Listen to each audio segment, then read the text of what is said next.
This is the Echols Unlimited podcast. I'm your host, Terrence Echols. Today, I would just like to, before I get into the show, I just want to thank you for listening. Thank you to everyone who has subscribed. Thank you to everyone who listens, whether you listen for a second or whether you listen for the entire podcast. I really appreciate it. So this is my 12th podcast.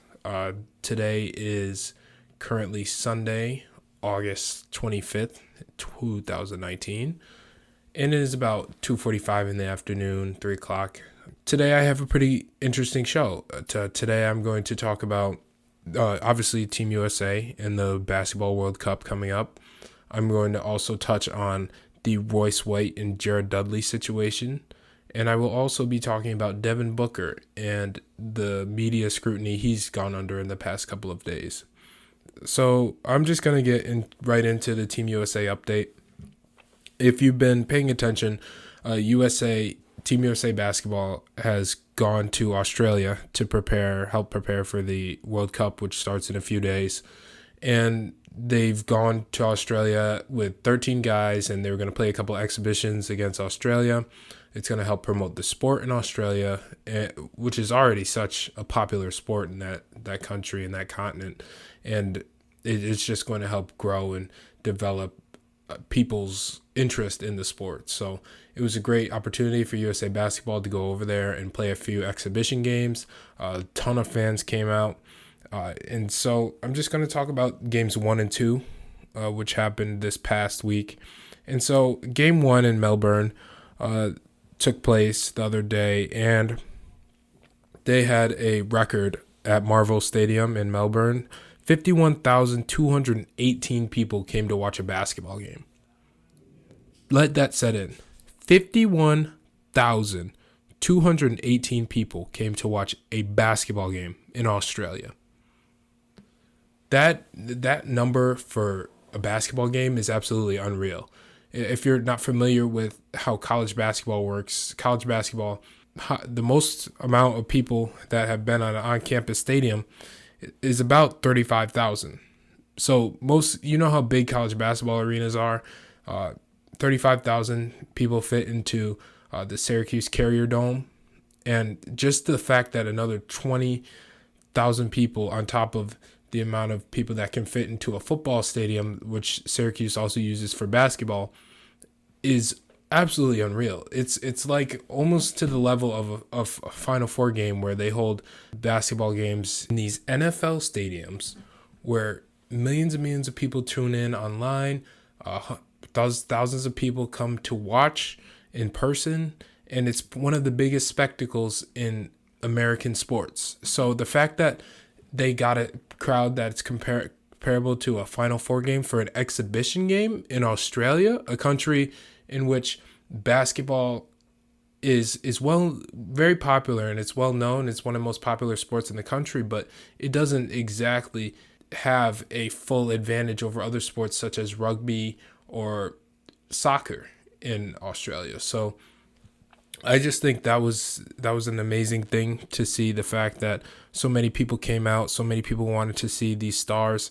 It was kind of funny because when the United States originally announced this plan, they announced the plan as if guys like LeBron James, Stephen Curry, Kevin Durant were going to play in this. And even though Team USA they didn't get those types of guys, those caliber of players with LeBron James and Stephen Curry. They got some good guys, Donovan Mitchell, Kemba Walker, Jason Tatum, those types of guys.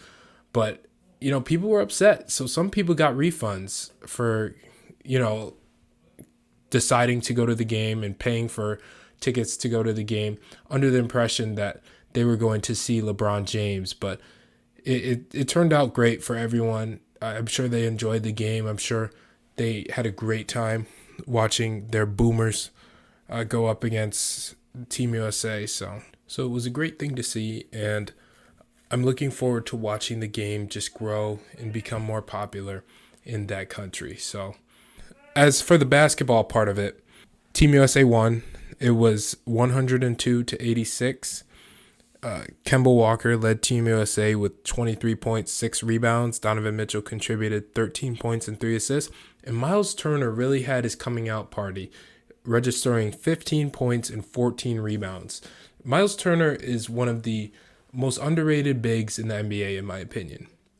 He is able to contribute in the ways you'd like a big to be able to contribute, especially in today's day and age. He defends the rim very well. He led the NBA in blocks last season. He plays well in the pick and roll.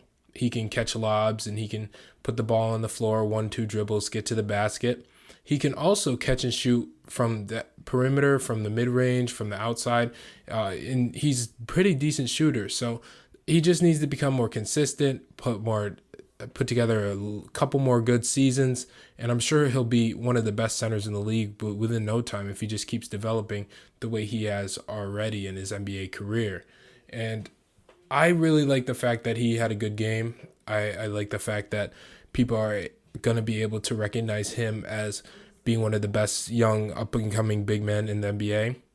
I think that as he continues to develop, I think that he can be a dominant force on that Pacer team coming up with Malcolm Brogdon and Victor Oladipo in the backcourt. I think they're definitely going to be something dangerous over the next few years. Domantas Sabonis also in the front court. And I'm scared. I'm scared of what the Pacers are going to be able to do. So Miles Turner had a great game. I'm glad he did. As for the Australians, Patty Mills led the way with 19 points. If you didn't know, Australia is a great country for basketball. They have a few really good players in the NBA right now. They have guys like Ben Simmons, Patty Mills, who represent the country well. They've been good players. Andrew Bogut, he was the number one pick one year. And they have a good team this year. They have a really good team. As of February, I was looking up the rankings just to see where they were ranked because they're a pretty good team. I was surprised that they weren't ranked in the top 5 in the world.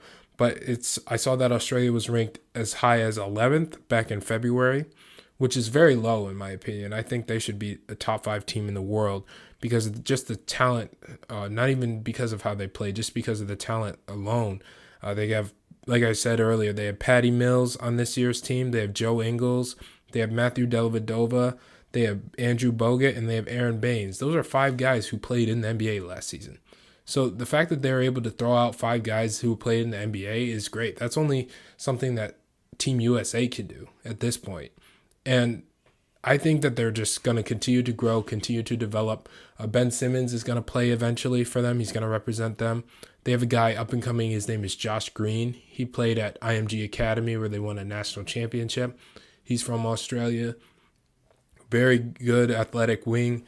He plays well on both sides of the ball. I can see with an improving jump shot, I can see him being a top 5 pick in next year's NBA draft. And he's headed to Arizona, by the way. So with him coming up and with the guys they already have, as well as Ben Simmons, I can see Australia really challenging the U.S. for that number 1 ranking in the years to come. So for Game 2, there was a streak snapped. Australia made history. It was the first time Team USA had lost in 79 international games. I know it was just an exhibition, but the fact that USA lost for the first time in years was crazy. Shout out to Australia. Shout out to the 52,079 people that showed up to watch such an amazing game. And we saw Australia get its first ever victory over the United States, where they won 98-94 in Melbourne at that Marvel Stadium that I mentioned earlier. And Team USA, they started Harrison Barnes, Marcus Smart, Donovan Mitchell, Miles Turner, and Chris Middleton, which is an interesting starting lineup. I think they're trying to just get Marcus Smart back up to speed. Obviously, it's an exhibition, so they probably didn't game plan exactly the way they would for maybe a gold medal game or a semifinal game for a World Cup or an Olympic game.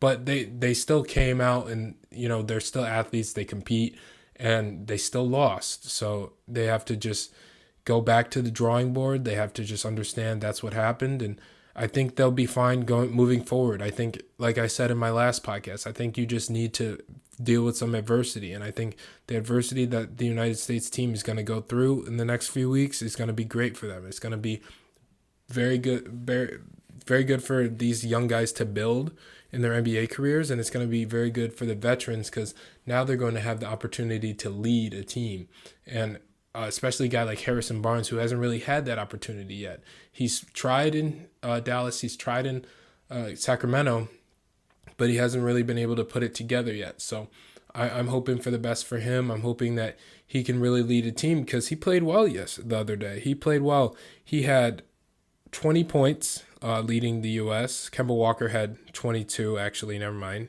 But he played well. He came out aggressive in that game. He hit the first few shots, scored the first few points for Team USA. And Donovan Mitchell poured in 12 points. And the Australians got a great game, a phenomenal game from Patty Mills. The point guard, he plays for the San Antonio Spurs. He's been Tony Parker's backup for years, and he's always been a pivotal part of their championship runs over the past few years, especially back in 2015, 2014 years where they were making the Western Conference Finals and making the NBA Finals and going up against guys like LeBron James and going up against the Warriors in the playoffs. And Patty Mills has been a great player for them over the few years. He started some games, but he's mostly been a reserve for them. And he had a great game. He had 30 points. Joe Ingles poured in 15. Aaron Baines poured in 13. And Andrew Bogut scored 16 points. So it was a great game for Australia. It really helps boost their confidence. It helps them have a lot of pride in the way they played, and all their fans now have pride for their country because they were able to do something that no other country has done in years, which is beat the United States in a game of basketball. Despite the fact that it was an exhibition and guys are still going hard, they're still competitive. Most of those guys are in the NBA, so they're going to go hard every single chance that they get. And the fact that they won is a great true testament to their real grit and their effort and their talent. And I'm excited, but I'm also worried because people are going to look at the fact that Team USA lost and they're going to just write this team off. And I'm obviously not going to take that stance. I think that Team USA is able to compete with anyone in the world. They're able to dominate anyone in the world. I still think that they are the best team in the world. And I'm just going to continue to support them throughout this tournament and for the rest of next year's Olympics and through everything. I'm going to be there, but people laugh and they say, oh my God, they lost to Australia. Australia's a good team. What can you say? Honestly, it's concerning for the United States. They should be concerned, but it's perfect timing. It's fine. They'll be okay. What helped come out of this game was Kyle Kuzma did not play. He had an injury to his ankle, so he is now cut from the Team USA World Cup roster. So now they have a final 12. They're going to head over to China with Jaylen Brown, Brooke Lopez, Mason Plumlee, Jason Tatum, Kemba Walker, Harrison Barnes, Derek White, Joe Harris, Chris Middleton, Donovan Mitchell, Miles Turner, and Marcus Smart. That is going to be their roster. And that is a pretty good team.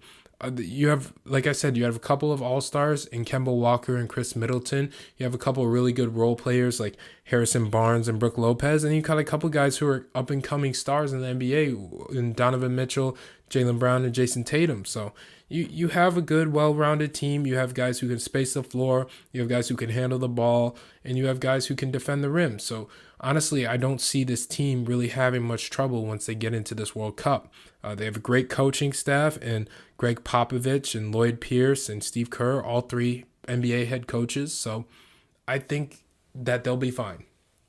I think it's going to be a learning process. They're not just going to be able to show up and out-jump and out-talent every team. Teams have gotten better, and they are not as strong as they have been in the past. So they're going to have to deal with that. They're going to have to get over that. And they're just going to have to come ready to play. And I think that they will. And I'm looking forward to watching this year's FIBA World Cup. It's taking place in China from August 31st through September 15th. And I'm really looking forward to watching these games. And I'm excited for Team USA. I'm excited as a basketball fan.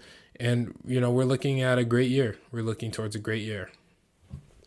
So my next thing that I want to get into was the Derek White, or Royce White versus Jared Dudley situation. So Royce White was doing an interview a few days ago, and one of the questions was, is Melo being blackballed in the NBA? So if you're not familiar with the situation, Carmelo Anthony, he's been one of the stars in the NBA over the past 15, 16 years, one of the best players, the best scorers in the NBA. He won a scoring title a few years ago. He's played for the Denver Nuggets, the New York Knicks, Oklahoma City Thunder, and the Houston Rockets. And he's had a very prolific NBA career. He's been an all-star. He's been an all-NBA player. He's been a scoring champ, like I said earlier. The only thing he hasn't accomplished, he has the most gold medals out of all guys in Team USA basketball history. I talked about in my last podcast about how he should be on this year's roster, but we're not going to get into that. But yeah, they asked Royce White if he was blackballed, and Royce White said this. I have a few pieces of the quotes that he gave, and I just want to break them apart. So the first thing he said was, he's given too much to the game for them not to allow him to play. And I agree. I stated that in my last podcast. I've stated that over and over again to my friends. I've stated that to anyone who has anything bad to say about Carmelo Anthony. I think that he does not get the credit he deserves for being such a prolific NBA player, and I believe that people hold the fact that he hasn't been successful in the playoffs against him too much. I think that playoff success should not be the singular judgment tool as to what kind of a player is and like how good their career was. I think that Carmelo deserves more respect as a scorer, as a performer, and as an athlete than what he receives. So the next part of the quote, he said, all of us that play the game at the highest level know how good he is. So what he's referring to is that in the NBA, it takes a certain amount of work. It takes a ton of work. It takes a ton of luck. It takes a ton of dedication. It takes people around you to help you. And it takes a lot to get to the NBA. And for him to be as successful as he was in the NBA, and to have people disrespect him and say he's washed up and say all those mean things and terrible things about him, I think that people who actually have played the game and know the game well enough to have played at that level, Royce White is saying that they know better than these people who just want to slander Melo to slander Melo. In the next part, he said, there's no way the Lakers would go out and sign Jared Dudley and not sign Carmelo Anthony. So, one of the first things that the Lakers did in this year's offseason after trading for Anthony Davis and giving away all their players, was they signed a guy like Jared Dudley. And on paper, it looks great. Jared Dudley has contributed to his team's playoff success in the past few years. He has been a great guy for the locker room. At times, he can be a knockdown shooter and even a decent defender at times. And he gets made fun of a lot because he's not in the best shape for an NBA player. He carries a few extra pounds than what is normally suggested or what is normally deemed as good in the NBA. So he's a bit round in shape, but he's fine. He's been in the NBA for so long. He knows his role. He plays his role. He's a great guy. He's dedicated. He works hard. So I didn't have much of a problem with that signing, but it really made me think. It made me think about how they went out and signed a guy like Jared Dudley, who if you think about it, he has a similar body. He's the same size as Carmelo Anthony, but he's nowhere near the talent that Carmelo is. But I don't know. I don't know why the Lakers would sign him and not Carmelo Anthony. Maybe they thought ego was involved, or they knew that Jared Dudley was just going to put his self aside for others, and they knew that Carmelo wasn't going to do that. So I don't know. I don't know why they did that. I don't know why they decided not to sign Carmelo Anthony. But that's the issue at hand. And Royce White then went on to say, how is LeBron letting his banana boat brother hang out there in the wings, and they signed Jared Dudley? So he calls out LeBron here. And I have a bit of an issue with that because people bring up LeBron's name for no reason when he's not even involved in a lot of these situations. People think he's involved when he's really not, and they want to blame him. They just want to find someone to blame in a lot of these scenarios. And I get that LeBron has the clout and he definitely has the ability to put out a word for Melo and get a team to sign him. But I don't think that's his responsibility. I think if that's something he wants to do, he should do it. But if he doesn't want to, just let him do what he needs to do. I wouldn't tell LeBron what to do exactly, just like how some of these people are. And Royce White calling him out like that, I don't think that helps anyone's case. That puts pressure on LeBron. That makes Melo look weak for needing to ask for his friend's help in this situation. And I don't know what you get out of calling out LeBron in that type of situation. So I guess we'll find out later as time goes on, and we'll see if LeBron's able to work something out for Carmelo and he's able to get him a spot on a team somewhere. And the next thing the final thing that Royce White said, which is semi-disrespectful, but it really put things into perspective. But he has a point. He said, if anybody watching this thinks Jared Dudley can hold Carmelo's jockstrap, I'll slap him. So I don't know why he called out Jared Dudley. It was just probably a good example of the fact that Melo's being blackballed because guys who are not as good as him and who haven't been as efficient or as good or as productive as him in the NBA are still on contracts. But I mean, he has a point. Jared Dudley has averaged 7.7 points per game for his career, while Carmelo Anthony has averaged 24.1 points per game in his career. So you look at those numbers and it's right there. It's clear as day. Carmelo has been the more productive player. So I don't know what else factored into the Lakers deciding not to sign him. I don't know if they will think about signing him in the future. They just signed Dwight Howard, who's now is in his second stint for the Lakers. So I'm excited to watch Dwight Howard go to work this upcoming season. But it's interesting because Jared Dudley finally came out, and I understand it. He has to defend himself. He has to make sure Royce White isn't, saying bad things about him. He has to defend his name in a way. So he has to sort of protect his image. And I get that. Jared Dudley has every right to do that, and I respect him for it. So what Jared Dudley ended up saying was, this isn't about Melo versus myself. That man is a first ballot Hall of Famer. We all want to see him back in the league, but Royce seems uniformed when he speaks about this situation, calling my name out. League is not about, the NBA is not about who is better than who. It's what players make for the best team. So I understand him defending himself. He had a good quote. He put respect on Melo's name. He put respect on his own name, and he tried to explain the situation to a guy like Royce White, who sees the talent on the two players and doesn't really understand or comprehend why that decision was made. But in honesty, throughout this entire process, throughout all the fire that everyone went under, LeBron got a bunch of publicity about this. Guys on First Take were talking about, oh, is it LeBron? LeBron should do this. LeBron should do that. LeBron should get Melo. When really this situation is about Royce White, Jared Dudley, Carmelo Anthony.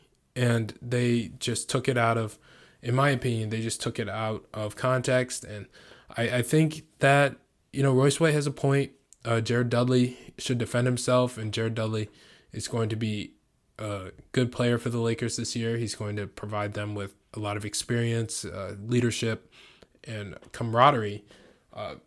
So I don't really have much of a problem with that, but honestly, this is just a weird situation. So if I have to take one thing away, I just hope Melo gets signed soon before more NBA guys start to get called out and teams have to really look themselves in the mirror and really understand, oh yeah, we kept this guy over Carmelo Anthony, and then they realize that they're maybe not making the best decision for themselves. So I'm going to talk about my last thing I have for you guys today, and that is the Devin Booker situation. So what happened was Devin Booker was playing in a pickup game with a bunch of NBA guys, a bunch of really good guys, such as Ben Simmons, Justice Winslow, Tony Snell, and Joakim Noah.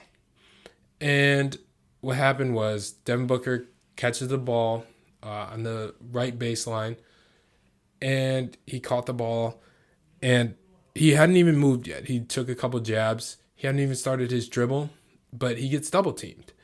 And normally when a double team is coming at you as a basketball player, you have a few options, okay? You can either panic and turn the ball over. You can hold your ground, use your pivot foot and find a good pass, or you can try to dribble out of it. And probably the best one is to hold your ground, get on your pivot foot, and make a good pass and just to get it out of there and find the open man, because when there's a double team, that means someone's open. And Devin Booker, he took a couple dribbles and they tapped it out of bounds, and it was just an issue. And he goes, we're not doubling in open gym. I know we're not. I got that. I get that stuff all season. Let's work on our game. So that's what Devin Booker said about Joakim Noah telling Tony Snell to go double team him in a game of pickup. And I thought he has a point, honestly. It sparked a lot of outrage in the basketball community. You know, old heads coming at young guys coming at old heads, saying that they don't know what they're talking about.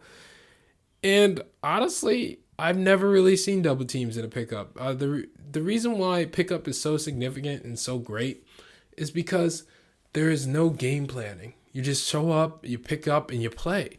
And it's a great time to work on skills that you maybe wouldn't do in a uniformed, controlled setting where there's a coach involved. But it's plays that you work on as a basketball player and moves that you work on as a basketball player that you want to see if they work in front of a defense. So I think pickup is a great tool. I think too much pickup can be dangerous. I think not enough pickup can be dangerous if you're a basketball player. So I think guys who get out and they get good pickup games and they find the right runs for them, I think it can be so beneficial for your game because it gives you that actual game-like look rather than just doing drills all NBA, all off-season.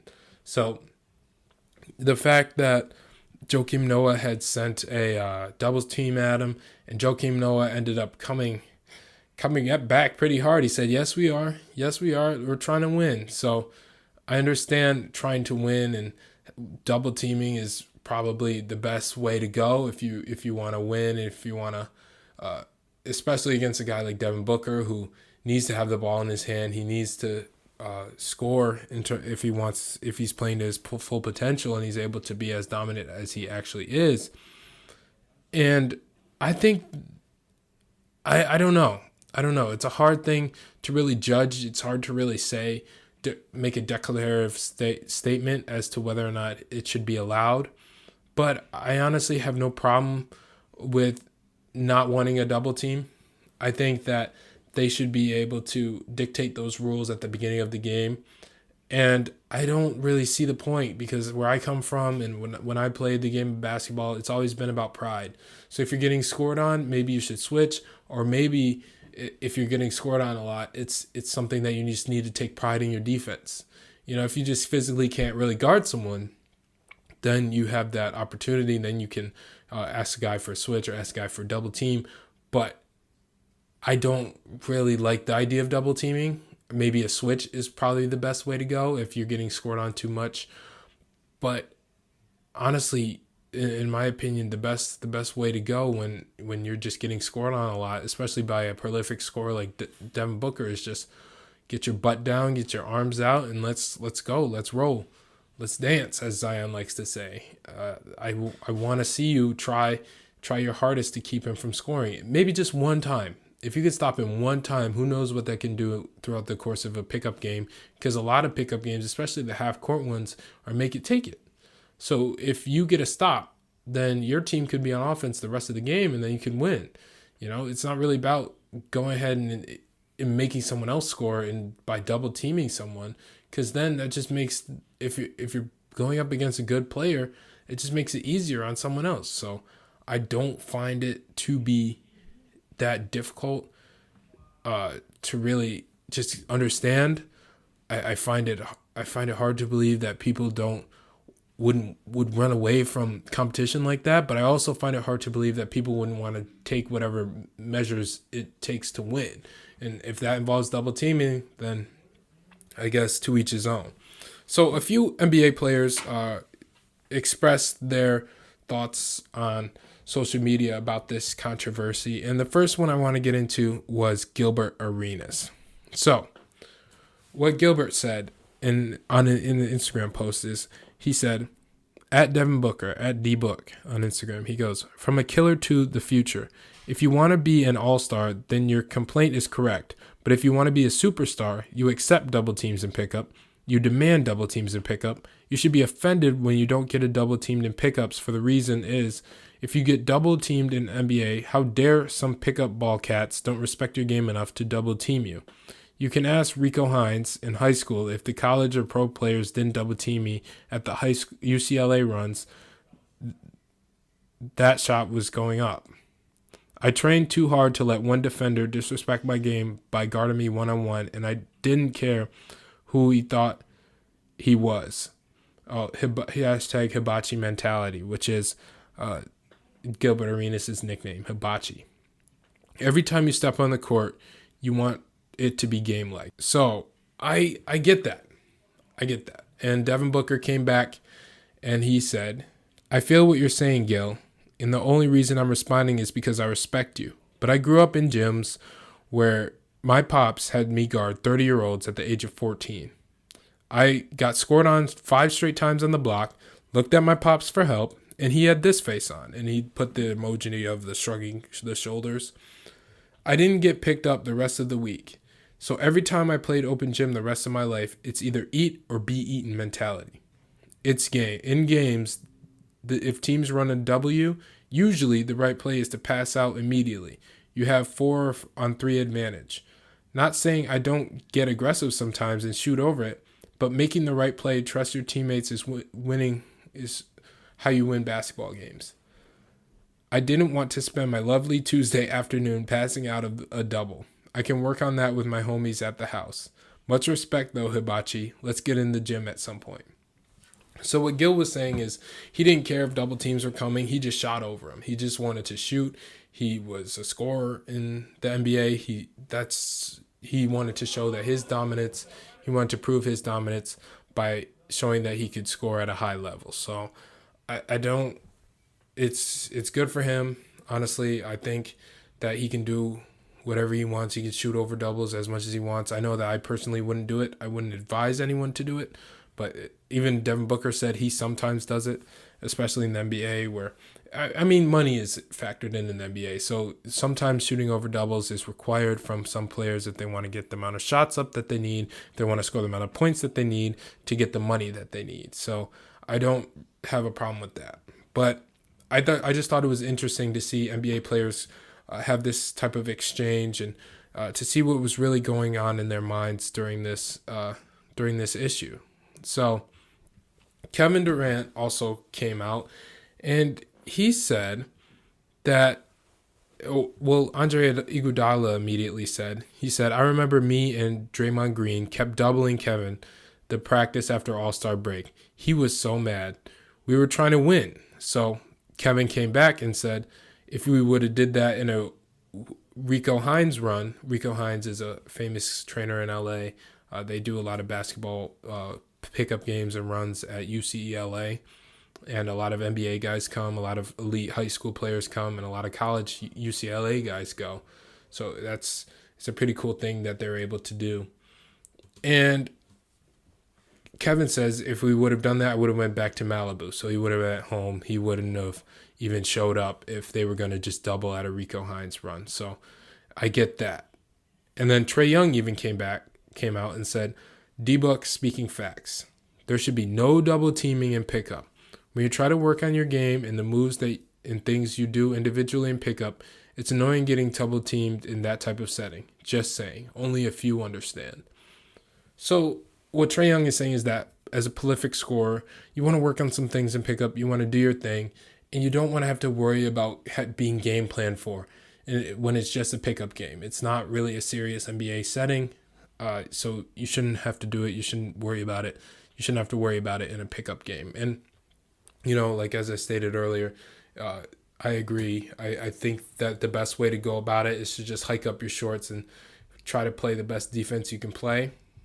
And honestly, I find it great that guys are able to have this open conversation. I find it great that this is become an issue. And it's bringing awareness to this issue and to this concept. I just find it great whenever guys want to not argue, but just want to converse about the game, converse about the sport and how it should be played.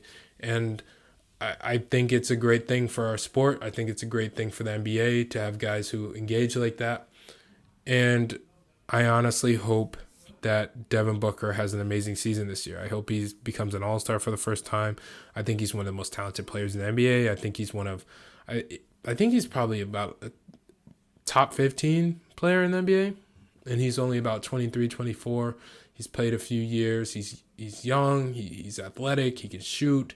He can really score the ball. And there's a difference between a shooter, just a shooter, which is what he was in college, and the scorer he has become today. Scorers get to the free throw line. Scorers get to the rim. Scorers score off pin downs. They score off pick and rolls. They score off ISOs.